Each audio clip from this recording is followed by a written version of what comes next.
Right. We have established that we will be using text files throughout this course. In this lesson, we will explore how text files aid data connectivity.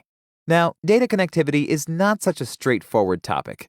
It will be enough to remember that on a technical level, different pieces of software or software products communicate through text files of one form or another. The most widely used text file formats today are JSON, XML, and CSV. TXT and the Microsoft Excel file format, with extension XLSX, are quite universally used too.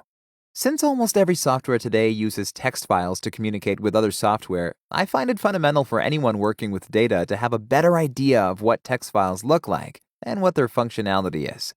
This will help us immensely when cleaning and pre-processing data, regardless of the software tool we are using.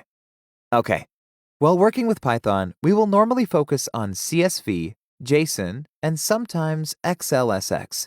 The relevant Python techniques for working with these types of files, although being similar, differ to an extent. We will be primarily dealing with CSV and JSON files. CSVs is often the go-to format in data science as it is perfect for storing tabular data. JSON, on the other hand, is the format practically all modern programming languages can read, export to, or work with. So, if you have to interact with people who are developing more complex software products, communicating through JSON files can be the key that will make the job possible. Finally, if other departments of your company or third parties rely on Excel for their analyses, you might want to opt for XLSX, since this will facilitate the workflow of your whole team. Having clarified the bigger data connectivity picture, please don't forget that in the relevant literature and while doing an online search, you can often encounter text files as flat files or ASCII files. Regardless of which term you use, here are several types of text files you should be aware of. A plain text file is any text file that contains no formatting. In other words, it stores information as text only, and it doesn't contain boldness or italics, fonts, special text formatting, and so on. That's why this type of information is referred to as plain text. If a text file contains certain formatting, then it is referred to as a rich text file.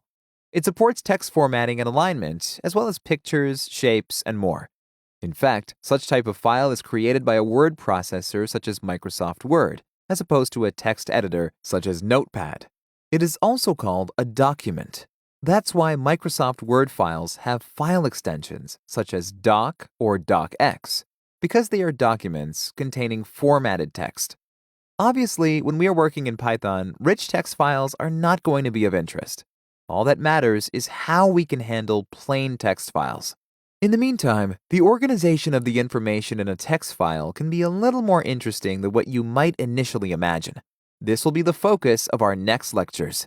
See you there!